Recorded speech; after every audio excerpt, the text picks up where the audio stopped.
En furry, det er en, der godt kan lide tanken om at være et antropomorfisk dyr og lege med den fantasi i det. Jeg fandt det i en ANR-avis, dengang jeg boede i Aalborg, hvor Honey hun havde lavet en annonce eller en artikel med en interview og derfra, hvor hun snakker om det med furry-fandommen. Og jeg synes, det lød meget spændende. Og så begyndte jeg selv at tjekke op på det på forumer og YouTube og Twitter og Facebook og alle dem der. Og jeg synes, det lød meget interessant. Så prøvede jeg at skrive til nogen, og så fandt jeg igennem på den måde. Man mødes med andre furries og snakker og hygger, og så har man så bare lige det til fælles, at man godt kan lide antropomorfiske dyr og have den forestilling om sig selv. Jeg venner og familie ved, men sådan noget som arbejde og sådan noget, det plejer jeg sådan fraskille. Dengang jeg var i Livgarden, der gik jeg gemt lidt på det til at starte med, men så var der en, jeg synes, jeg var gode venner med, som jeg sagde det til. Og siden jeg sagde det til ham, så blev det simpelthen bare træls at være der, og til sidst så gik jeg kun for mig selv, og så tog over til furries, når jeg havde fri og sådan noget, fordi at, jeg følte mig ikke hjemme hos de andre. Men altså venner og familie, accepterer de det? Ja, 100%. Min fars kommentar var faktisk, at lydet var sjovt. Når jeg ser mig selv som den karakter, jeg har lavet, Sato, for eksempel med at gå med mit suit, der føler jeg mig helt tilpas som mig selv. Hvor mange kender du, som er furries? Jeg vil være oppe på rigtig mange, og jeg kan simpelthen ikke huske dem alle sammen.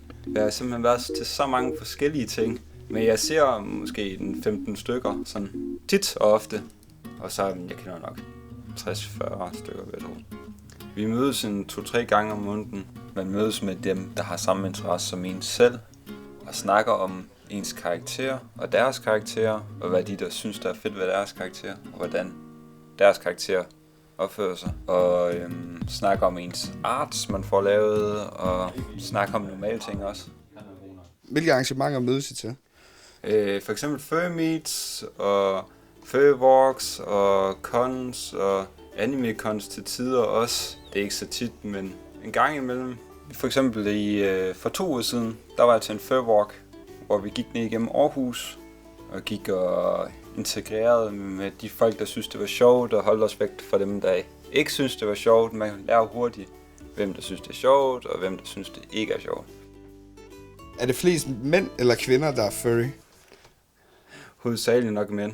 De føler sig nok meget accepteret i fandommen på den måde, at vi har rimelig mange sådan biseksuelle og den stil, og de føler sig bare velkommen lige med det samme og sådan noget. Og der er ikke ret mange andre steder, hvor man kan være sig selv i sådan noget, hvor man bare 100% bliver accepteret. Hvordan er folk personligt som furry? Åbensindet. Det vil jeg faktisk sige, det dækker over det meste af det.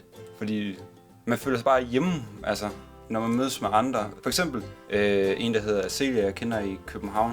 Jeg skrev bare til ham en dag, fordi jeg ikke havde andet at lave. Og så kunne jeg komme og chille, ligesom om man har været bedste venner de sidste 20 år. Altså fuldstændig åbenhjertet. Hvordan kommer man ind i det? Altså, skal man have et kostume? Nej, det er ikke et krav at have kostume. Man møder bare op til et arrangement, og så snakker man og chiller. Så billedet på, så trykker man det, og så kommer der. Jeg tænker mig at være furry, så længe jeg overhovedet kan være i stand til det.